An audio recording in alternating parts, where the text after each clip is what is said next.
providing the meeting can also be observed by the general public. In order to comply with this requirement, tonight's meeting is being broadcast live via Zoom and also on the district's YouTube channel. While operating under this virtual blended meeting environment and in the spirit of maintaining public participation, the board has accepted written comments in addition to those wishing to speak during the meeting on non-agenda items. Those wishing to speak and address the board regarding non-agenda items must have submitted the required information to speak at the meeting or written comments to be read at the meeting prior to noon today. As of noon today, we have 3 persons signed up to speak this evening on non-agenda items during the time set aside in the agenda for this purpose.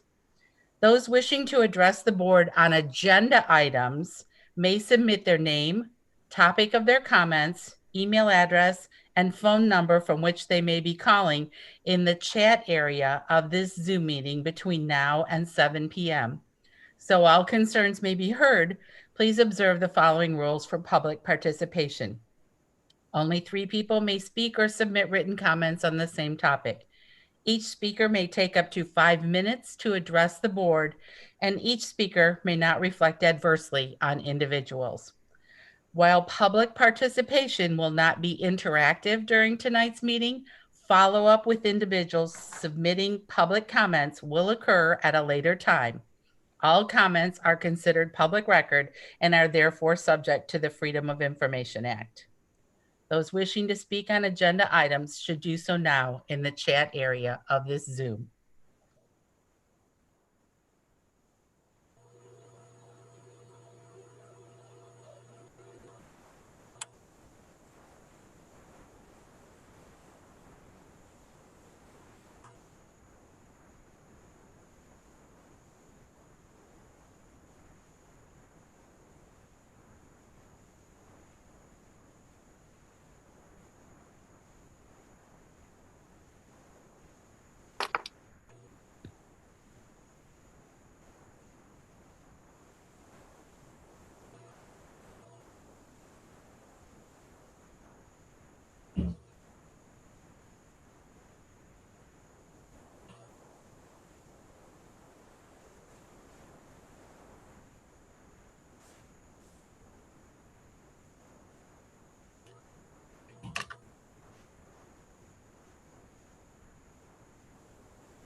Yes. He played that. He was like 55 years old. That was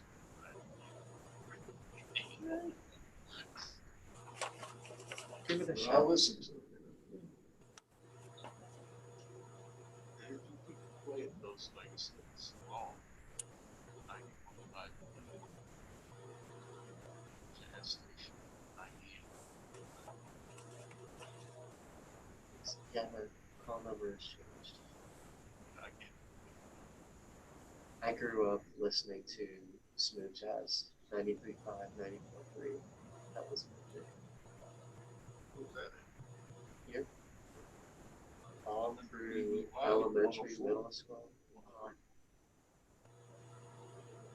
Good evening, ladies and gentlemen, and welcome to tonight's Board of Education meeting.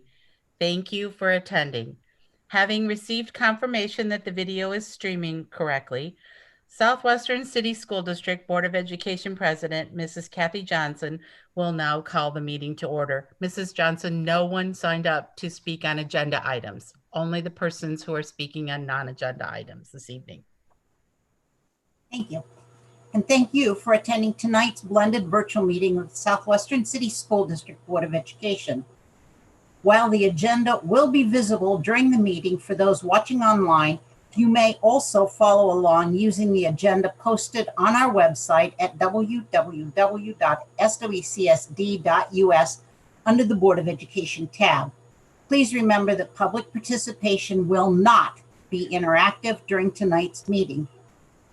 Please note that tonight's blended meeting may not run perfectly, but we are doing our best to keep things running smoothly as we continue down the path of blended virtual school board meetings. The March 8th, 2021 meeting of the Southwestern City School District's Board of Education is now called to order. Roll call. Mr. Caldwell. Here. Mr. Donofrio. Here. Mr. Ragland. Here. Mr. Schreiner. Here. Ms. Johnson. Here. Next on the agenda, we have the adoption of the agenda. We need a motion for that. We'll move Schreiner. Thank Second, Anthony Caldwell. Thank you, Mr. Caldwell. Any addition to the agenda? Seeing none, roll call. Schreiner. Yes. Mr. Caldwell. Yes. Mr. Donofrio. Yes. Mr. Ragland. Yes. Ms. Johnson. Yes. Next on the agenda, we have the approval of the minutes from the February 22nd, 2021 meeting. Need a motion? So moved, Donofrio. Thank you. A second? Second, Robert Ragland. Thank you. Are there any additions or corrections for those? Seeing none, roll call. Mr. Donofrio. Yes. Mr. Ragland. Yes. Mr. Caldwell. Yes. Mr. Schreiner. Yes. Johnson. Yes. Moving now to our presentation for this evening, Mr. Bowser. Good evening, President Johnson, Vice President Ragland, members of the board, Dr. Wise, and Mr. Garside. Can you all hear me? Yes. Great. It's a pleasure to be with you tonight and talk about some extended learning opportunities we are in earnest planning for our students. It has no doubt been an incredible time. It is an incredible time, and hopefully we are looking forward to more normal times soon. But on behalf of the entire curriculum department, we feel it important to bring to you tonight some planning that is underway to extend the learning opportunities afforded to our students as we look forward to that more normal time. So I'm gonna share some ideas we have been starting and will continue planning here into the spring. And I'm gonna really talk about them, Meredith, if you wanna forward the slide, in three different buckets.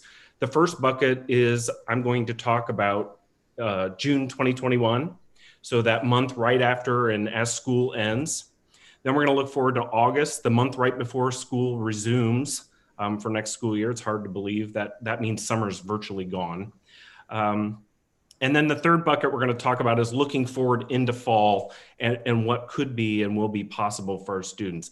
I'm using the term intentionally here, extended learning opportunities, because we tend to call this summer school, but really this is going to look into the fall and into next year as well. Next slide. Let's start first with our K-6 population in the June bucket. And we're really calling this the wide net. We're going to try to reach as many students as we possibly can and extend that time past the June 4th end of the school year. We're really looking at June 14th through 30th, take us right up to the Independence Day holiday. School ends just a little bit late this year with the teacher workday, so that's why we're looking at the 14th. We're really talking about a virtual experience, and the reason for that is we want to maximize contact and continued learning for as many students as we possibly can. We're looking at about a 16-to-1 student-teacher ratio, keep those class sizes a little bit smaller than normal in person to provide maximum connection, but a little bit larger than we would necessarily be able to in an in-person opportunity. Looking really at about 2.5 hours a day, including large groups, small group, and independent work opportunities for students. Our math data might point to that, that at the upper grades in particular, we want to focus on those math skills. Lower grades will take a broad look at literacy and math and make better determination about what those groups need. And what we'll be developing over the next several months here with our principals and our coaching teams and teachers in the building are some common criteria about how to invite students. We did some polling of our staff to see who might be interested in teaching this. We'll be after we gather your input tonight, talk about posting those soon. But we're really aiming at serving around 900 of our students in this wide net virtual opportunity. At least that's our hope at this time. We talk about our high school population in that June bucket still, and really I'm calling it the June bucket, but the high school population goes the entire summer. It will run June 7th through June 30th with our credit recovery opportunities for those students that need to pick up some credits, or even some first-time credit opportunities with PE, health, or government. That'll be an asynchronous opportunity. We know families and our students will have lots of things that are happening over the summer, so happening in an asynchronous way. We'll use the familiar VLA platform we've used for quite some time. We're using it now, so students will be familiar with it. And our teachers will have Google Meet opportunities and office hours to meet with students. Students can take up to 2 credits, and we'll provide this at no additional cost for the seniors. So those that are recouping some of those credits, we will not have an additional cost. For those underclassmen, we'll reduce the price to $75. And then talking about that June bucket, I want to make sure that as we talk about extended learning and this broad net that I'm proposing or sharing with you tonight, this is not in lieu of all the many other things that are being planned throughout the district. So we are continuing to look at EL opportunities to practice language and literacy with our EL population at the K-4 level. Those plans are also underway. Our special populations with extended school year and specialized instruction, those will be planned with IEP teams. Those will continue to happen. And some of our buildings, many of our buildings actually, are leveraging grant dollars and building in-house opportunities at their school site that can serve children in a variety of ways. So the whole idea here with our June bucket is let's serve as many kids as we can in the best possible ways that we can to keep them engaged and learning as we enter the summer months and hopefully something a little more back to normal. I'm going to switch now to an August preview.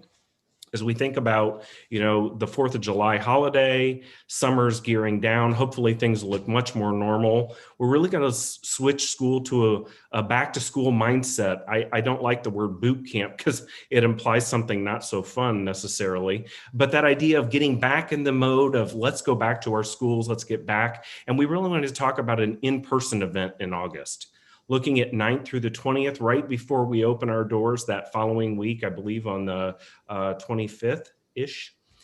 We want to target very small groups here, maybe 1 to 5, meaning 1 teacher to about every 5 students, so we can deliver a very personalized, targeted intervention based on what students need.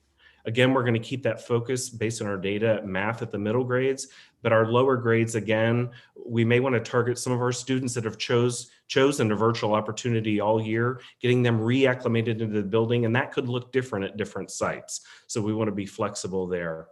But potentially here, as we survey staff and look ahead to August, we will have impact at every building. We just won't know which of our teachers are able or willing just quite yet. But as many as we can bring on board, we will serve as many students as possible.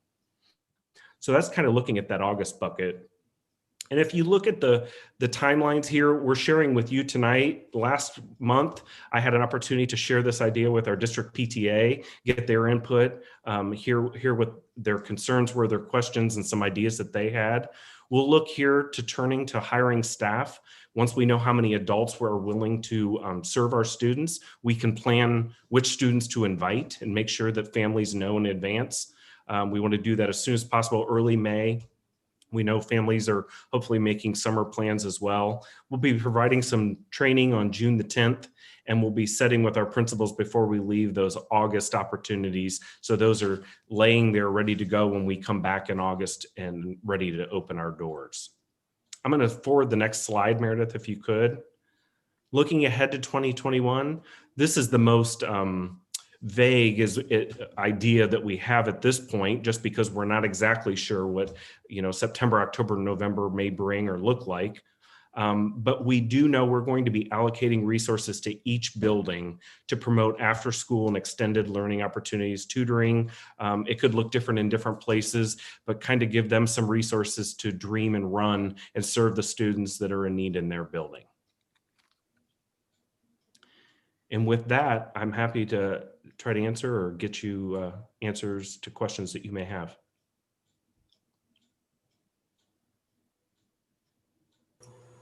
Johnson, if I could take this opportunity to piggyback on what Mr. Browser just shared, we're excited about this opportunity to provide some extended learning opportunities for students. When we look at our youngest learners, this really gives us, for the June opportunity, a chance to build off specific needs that we are aware of from iReady. That data will be extremely useful because we know where the gaps are in their learning, and we can target that. And as Brian said, then that August boot camp, if you will, is really more about intensive instruction, face-to-face, on a regular basis, getting them 20 hours of instruction to make sure that we're ready and kicked up for the school year. The other piece that's noteworthy here is the high school component. Because that has a fee associated and it's credit bearing, there will be an action item for the board at the March 22nd meeting to approve that. And then the other piece that's not stated clearly in here, but we're looking for blessing from the board tonight. It doesn't require action tonight, but with the blessing, we'll move forward. And that is to put specific guidance counselors at our intermediate schools. That is not something we've had in several years. As we look at the social emotional learning standards that have been adopted by the state of Ohio, as we look at the needs and then we look at the CARES Act dollars and resources, we believe that that's a very appropriate expenditure at this point on behalf of our students. Many of our students have struggled through the pandemic, and that's an area where we could beef up our services to a certain extent and be helpful. We have community and schools, we have Directions for Youth, we have some wonderful partners, but we think that 5-6 grade band is perhaps the most logical area to expand our guidance services for the support of students at that level. And so unless there's concern with that idea, we can go ahead and start to move forward with postings and put that in place for next school year. President Johnson, I have a question.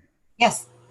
Dr. Wise, just a question about the instructional fee. I know that Ohio is slated to get $130 billion for education funding, and part of that money is to help with programs like this. What's the rationale behind the $75 per pupil for the student instruction, for the high school student instruction piece? And even if we had 900 kids enrolled in that, it doesn't seem like a whole lot of money. I'm just wondering what the rationale is behind that. The fee is actually associated not with the 900 and the elementary kids, it's associated with the high school, and it's credit bearing accelerated courses only for kids who haven't done it. We're accepting the cost for anything that's credit recovery there.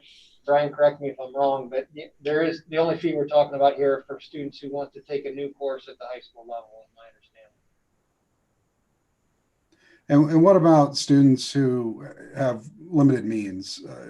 Is there any type of waiver for students either qualify for free or reduced lunch or any other income-based waiver? These aren't required classes.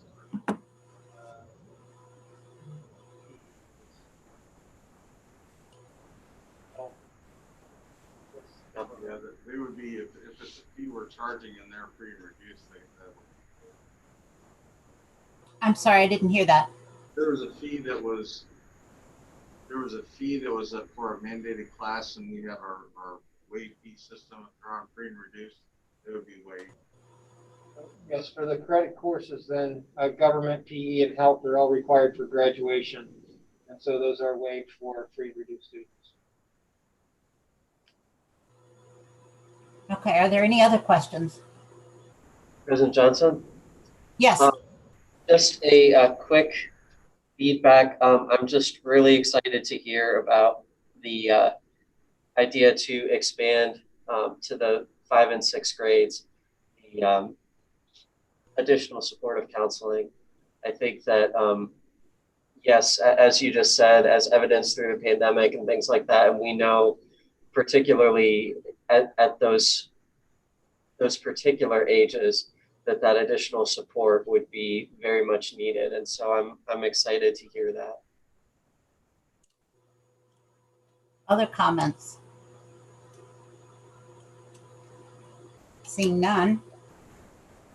Thank you very much, Mr. Bowser. I appreciate all the work you're doing, and I look forward to seeing how some of these things come out.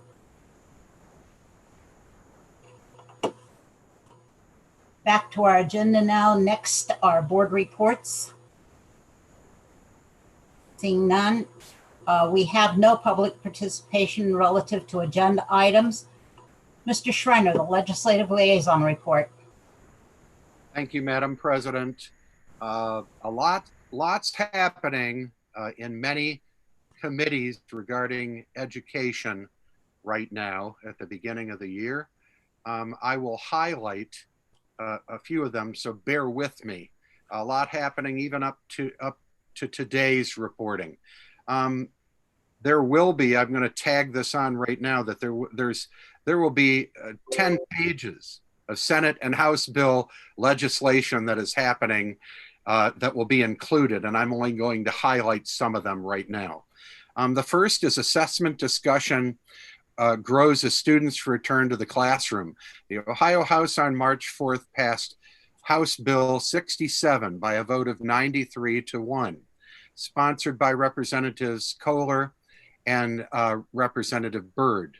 The bill exempts schools from the requirement to administer the American History End of Course exam, provides flexibility on the administration of state assessments by lengthening the testing windows, and extends the use of final course grades in lieu of end of course exams through the 2023-24 school year. The bill also requires the Ohio Department of Education, ODE, to seek a federal waiver from the accountability requirements. The U.S. Department of Education sent a letter on February 22nd that indicated waivers from federal assessments will not be granted this school year, but provided states with flexibilities to administer those tests. The flexibilities include expanding the testing window, shortening the tests, and providing remote administration. The letter also indicates that states could request a waiver for the 2020-21 school year of the federal accountability and school identification requirements, and explicitly waives the requirement that the federally required academic achievement indicator can be adjusted to account for a participation rate below 95th percentile. The provisions of the original bill that were removed include the requirement to seek federal waiver in exempting school districts from administering all state assessments. Meanwhile, the Senate Primary and Secondary Education Committee has also heard testimony on a bill that would address state and federal assessments. Senate Bill 37, sponsored by Senator Fetter and Senator Manning would waive state assessments, but require the state superintendent of education to consult with stakeholders before seeking a federal waiver on assessments if one becomes available. Additionally, the bill continues graduation flexibilities for the 2020-21 school year that were enacted through temporary law for the 2019-20 school year. Acknowledging the bill will need to be amended due to the recent federal announcement. Senator Manning provided the following remarks. Obviously, President Biden stressed that we're allowed to increase flexibility to schools as much as we can in this testing. So I'm hoping to work with the committee to make it a little easier on these schools and children, especially this year. Ohio House begins budget hearings. Governor DeWine released the executive budget proposed on February 1st, which subsequently has been drafted into legislation as House Bill 110. The bill, sponsored by House Finance Committee Chairman Scott Olslager, is the current working document for the fiscal year 2022 and fiscal year 2023 biennium that includes funding for K through 12 education.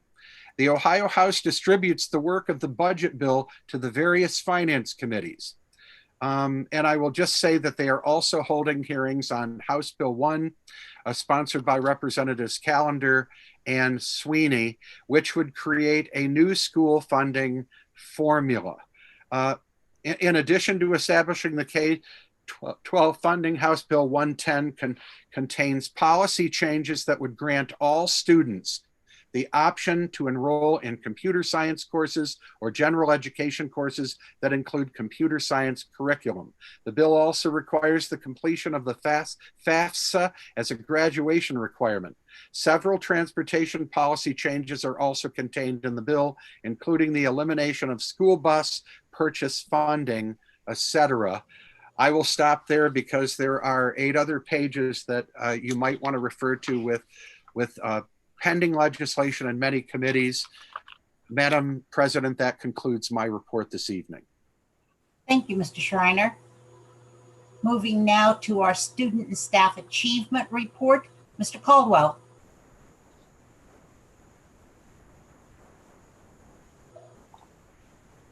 I'm sorry, I'm not hearing him. Now I think we're probably working better. Sorry, yeah. I had muted myself. Sorry about that. Thank you, President Johnson, and good evening, everybody. I'll try to be brief. So tonight on our student and staff achievement, we have several students we want to recognize for their outstanding work in our district. Let's start with Central Crossing. So 7 engineering students from Central Crossing High School competed in the first annual Central Ohio Miniature Bridge Building Competition hosted by the Association for Bridge Construction and Design, the Franklin County Engineers Office, the Ohio State University, and other sponsors. And we want to congratulate Aiden Rice, who took 2nd place in that competition. So congratulations to Aiden Rice at Central Crossing. Next, Southwestern Career Academy mobile app students Preston Harold and Gage Beatty placed first in the nation. First in the nation. I gotta say it one more time. First in the nation in the Uncharted Learning Mobile Marketer EDU Winter Contest. That's just so cool. Their first place entry is entitled "How to Make a Circle in Swift 5." I don't even know what Swift 5 is, but that's super impressive. And their video can be found on YouTube. Next, Southwestern Career Academy construction students Autumn Davies and Hayden Hughes were nominated by their teacher and selected by OCA, the Ohio Contractors Association, to receive the Muddy Boots Award. Their award is a gift certificate to Red Wing Shoes for $200 so they can purchase new work boots. Next, Westland High School senior AFJROTC cadet Drew Hutchinson received the new annual ROTC Character and Leadership Scholarship, which recognizes the character and leadership developed in the Air Force Junior ROTC. The only 100 only 100 cadets nationwide received this honor, which includes a full 4-year scholarship. The scholarship was established by former U.S. Air Force Chief of Staff General David Goldstein. So we're excited about that too. And last but certainly not least, for our students, the district had multiple qualifiers for the state wrestling championship this last weekend. The top 4 placers in each weight class move on to the state competition. The Cougar wrestling team of Westland finished 6th overall in our central district out of 45 teams with 4 placers. Tyler Jude in 1st place, Jacob Hurley in 2nd place, Bryson Palmer in 5th place, and Jacob Mullins in 5th place.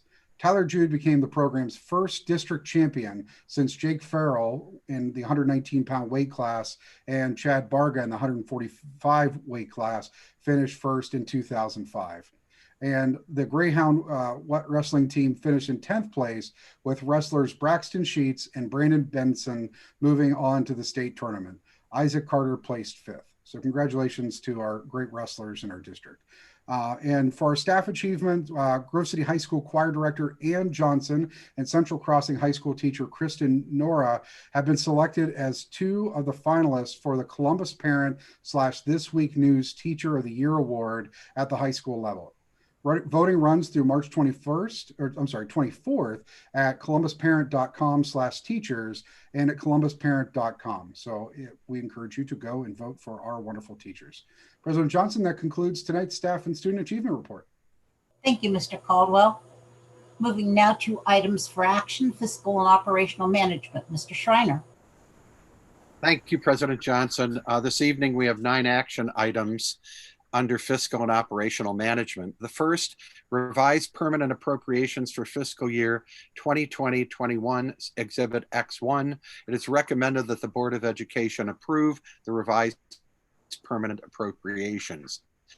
Secondly, investments in financial statements for February 2021, Exhibits X2 and X3. It's recommended that in accordance with Section 135.14 of the Ohio Revised Code, the Board of Education approve February investments X2 and cash position report for the month of February 2021, Exhibit X3 as submitted.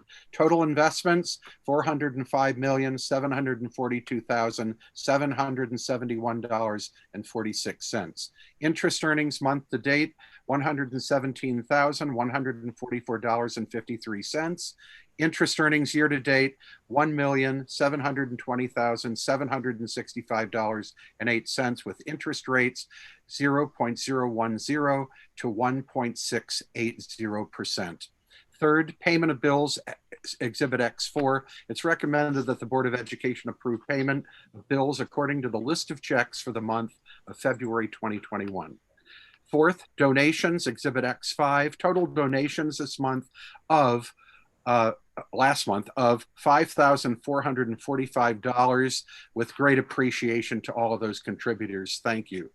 Fifth, authorization to pay bills in accordance with Section 5705.41 Ohio Revised Code, Exhibit X6. It's recommended that the Board of Education authorize the treasurer to pay bills for February, which were not processed in accordance with Section 5705.41 Ohio Revised Code. Sixth, agreement with the Ohio Auditor of State's Office. It is recommended that the Board of Education enter into an agreement with the Ohio Auditor of State's Office to assist in the preparation of the comprehensive annual financial report for the fiscal years ending June 30th, 2021 at a cost not to exceed $19,750 for each year, Exhibit X7. Seventh, resolution accepting the amounts and rates as determined by the Budget Commission and authorizing necessary tax levies and certifying them to the county auditor. It is recommended that the Board of Education approve the resolution accepting the amounts and rates as determined by the County Budget Commission as presented, Exhibit X8.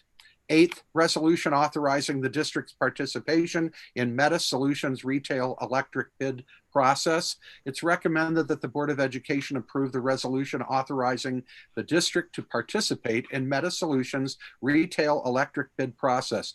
The accompanying draft RFP is attached. See Exhibit X9. Ninth, approve agreement with the Meta Solutions for Internet Services. It's recommended that the Board of Education approve the contract with the Meta Solutions to provide internet services for a 3-year period, July 1st, 2021 through June 30th, 2024, Exhibit X10. After reviewing these action items, I move them, Madam President, for passage. Thanks. We need a second. Second, Anthony Caldwell. I would like to make a quick comment. Yes. So the item that does talk about the amounts and rates for our tax levies, just want to make sure that everybody knows that there are no increases in those levies or as passed, and that our current bond millage rate has remained the same. It's actually gone down just a little bit. It was at 6.2, it's now at 6.1. So we're keeping our promise of no new millage, no new dollars going for our bond issues. Thank you. Any other questions or comments? Seeing none, roll call. Who's the second? Anthony. All right, Mr. Schreiner, Yes. Caldwell, Yes. Donofrio, Yes. Mr. Ragland. Yes. Ms. Johnson. Yes. Now moving on to facilities development, Mr. Donofrio.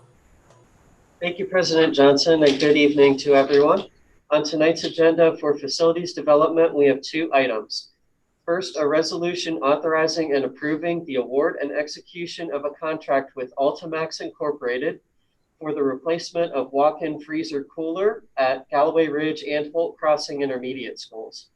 And secondly, the award and execution of a contract to AstroTurf, the lowest responsive and responsible bidder, in the amount of $784,954 for the construction of the Grove City High School synthetic turf stadium field and $23,548.35 in owner contingency. On this item, I have spoken to our former board member, Mr. Gary Leisure. He sends his best to the board as well as his excitement about the possibilities of this project for generations to come.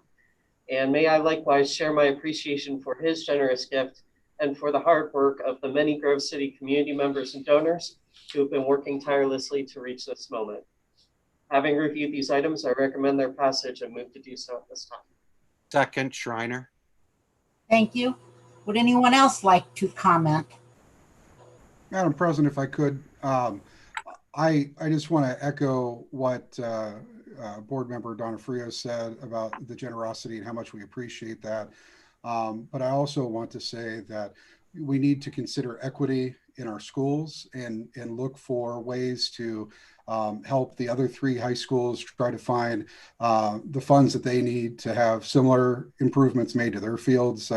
I know that this issue has had a lot of conversations in our community, and I've heard people talk about how even on dry nights that they're standing in mud on the sidelines at some of our other high schools. And so I really appreciate this generous gift from the people of Grove City and the Leisure family, and hopefully we can find ways to help resource the other fields and facilities in our district so that they can have equitable resources and facilities. Thank you, Mr. Caldwell. I totally agree. Anything else? Madam President, I'm going to echo those feelings of all of you, as well as be proud to know that Mr. Leisure once served on this board. Thank you. Thank you very much. Seeing no other comments, moving now to personnel, Mr. Ragland. We haven't voted that one yet. Thank you. Let's vote then.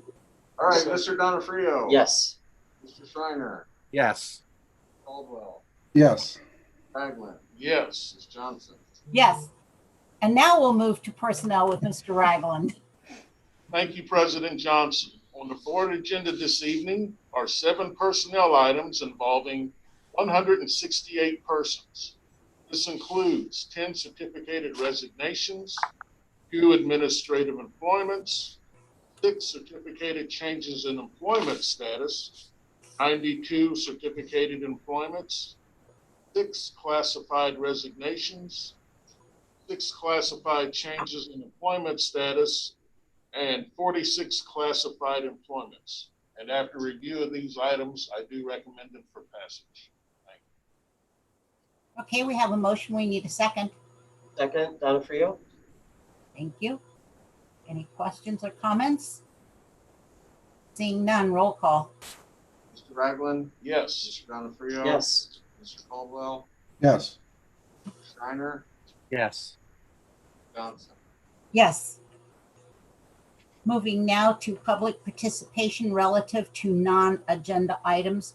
We do have, as Mrs. Nekoloff noted earlier, 3 speakers tonight on the reopening of schools. The first is Julie Liskany.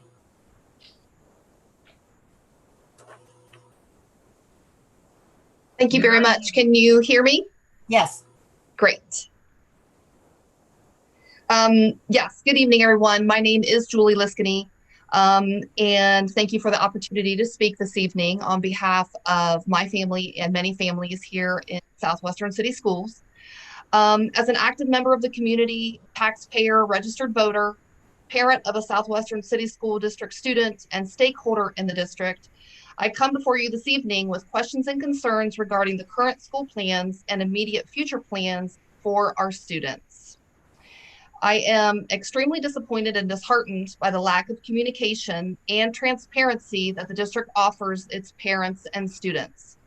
We are 6 months into the school year, and we have heard almost nothing from you in regards to how we are doing, whether it be COVID related, how students are faring academically, or how they're responding socially and emotionally. Our district website offers very little, if nothing, about the plans we're working on to get our students back into school full time.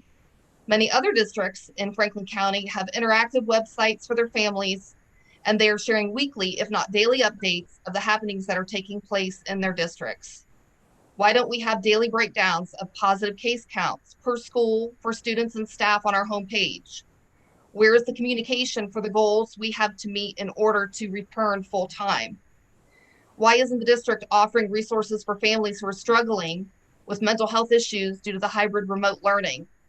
Why haven't we heard from you on how our students will get caught up from this failed year? Many other districts in Franklin County addressed their families 2 weeks ago about going back full time. Meanwhile, we heard nothing from you. We were notified last week via the This Week news article that there is no plan. Nothing more has come from the district. We have been calling and emailing for 6 months with questions, concerns, and issues. We are getting nothing in return. Families are reaching out to you as district representatives, and we're not getting answers. Next, I would like to address the positive COVID cases in our district. As of February 15th, our student positivity count was 495 and the staff count was 217. That's a positivity rate of about 2.35% for students and 7.75% rate for staff. After requesting public records from the district, I was able to see an actual breakdown of cases per school in our district. And I would like to know from the district, as well as the board, why we have some schools with cases as low as 1 and why these buildings aren't fully opened. Alton Hall Elementary has 3 positive student cases in 6 months. East Franklin Elementary had 1 case. Finland Elementary, 3 cases. Monterey, 2 cases. Stiles and West Franklin, 5 cases each. Finland Middle School, 6 cases. In 6 months, that's it. After 6 months of hybrid and remote learning, why aren't these students back in the building full time? The staff and students have proven that the mitigation strategies have worked. There is no health professional that would say a school should remain closed after there was only 1 case. This district has had 6 months of collecting data, and there still is no plan for these students to go back full time. Please help me understand how this is justified. And finally, I'd like to bring up a point of concern that last spring the board voted to give up their voting privileges as it was concerned with school moving between hybrid and remote learning because of the fluid situation of changing regulations and restrictions set by the local health organizations and the governor. I'm sure the board never anticipated this going on for a full year. My question and concern is, when is the board going to make a motion to take back their voting privileges as it pertains to the superintendent's decision making in regards to learning models? Dr. Wise was quoted in the March 4th This Week newspaper article as saying the board will not need to vote on a switchback to all-in learning. But what about going forward? Where are the checks and balances of the board? Isn't that what we voted the Board of Education to do? To be the sounding board, to hear all ideas and plans as it pertains to student education and well-being? It's very clear to me that other Central Ohio districts are using the science and listening to teachers, parents, and students as they are going back to all-in learning. Who is listening in Southwestern City School District? I fear we are headed down a slippery slope when there is no accountability for decision-making. There are so many more factors to consider than just counts and social distancing at this stage game. It shouldn't be one size fits all. We should be looking at each individual case. Thank you. Thank you. And Mr. Stewart, would you get back in touch with Mrs. Liskini to help answer some of those questions? Excuse me, absolutely. Okay, thank you. Moving now to David Rarig. Is he on?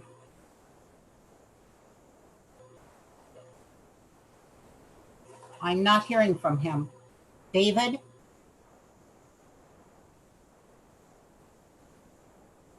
I'm seeing nothing. How about Rachel Gordon?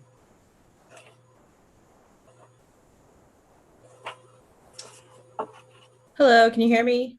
Yes. Okay. Good evening, board members and members of the Southwestern City School community. I wanted to thank you for the opportunity to speak this evening. First, I'd like to thank our administration and staff for their work during these difficult times. We truly appreciate everything they are doing for our children in our community. With that said, school is for the children, and that must be our top priority at all times. School was shut down nearly an entire year ago so that officials could determine if schools were safe. We now know, given the current science and data, that schools, in fact, are safe. There is no reason why school cannot reopen 5 days a week. Many other districts in our county have already returned or plan to do so by the end of this month. Our teachers are exceptional, treating each child as an individual and helping them surpass various struggles that they may encounter. As a result, many Southwestern City School students are successful beyond graduation. Sadly, the quality and personalized attention many kids need and deserve just is not there anymore, through no fault of the teachers, of course, and students are behind. The documented drop in grades for the first 2 quarters from last year to this year have proven that. Studies show that students are having feelings of hopelessness and suicidal thoughts at record numbers due to being isolated, struggling to learn, or even suffering abuse at home. A year or more without full-time school is neither reasonable nor healthy, and the data shows that an improper education is more hazardous to kids than the virus itself. Franklin County Coroner's Office shows that suicides for youth ages 0 to 19 have increased from 4.3% in 2019 to 10.1% in 2020. I would like to bring up just a few examples of the struggles students in our district are dealing with as a result from not being in school full-time. Student A, who always had a happy disposition, good grades, recently texted their mother saying they were having bad thoughts.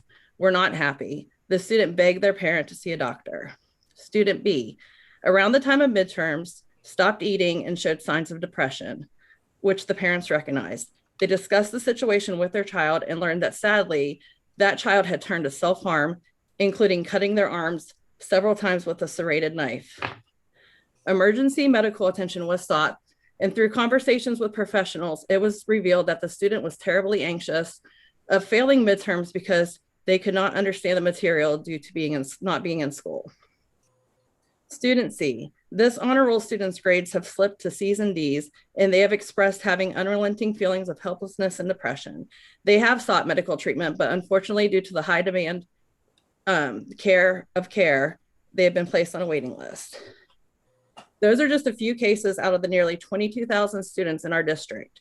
Thousands of others are suffering similarly, many of whom who do not have the resources to deal with these life-altering changes.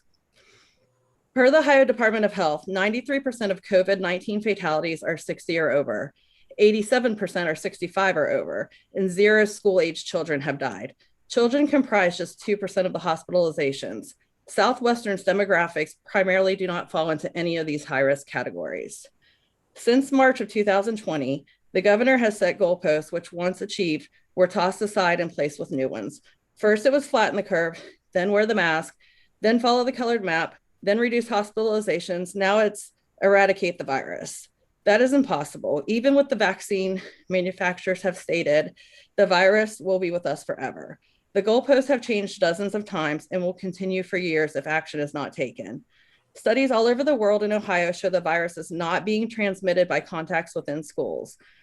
Many districts, including Mason City and Southwest Licking, have successfully conducted full-time school all year. If it is true that Southwestern will not open until cases are below the 50 per 100,000 in the general population, that is unattainable anytime soon, as that is just a 0.05% positivity. And Ohio is currently testing at 350,000 per week, and so-called probable cases can comprise 20 to 30% of total cases. Only 220 positive cases are needed to surpass that number. The schools have no control over the general population, so that should never be a benchmark, despite what anybody says. You can only control what you can control. School is the safest place for our students and staff to be, and full-time school is a step back to normalcy and an achievement for our kids. It's a step ahead to our children's mental and physical health and their futures. If not now, when? We cannot stay in this holding pattern. Southwestern must step up and get our children back to school. Thank you very much. Again, Mr. Stewart, would you be willing to get with Ms. Gordon to answer questions for her? Of course. Thank you. Has David Rerig, is he on?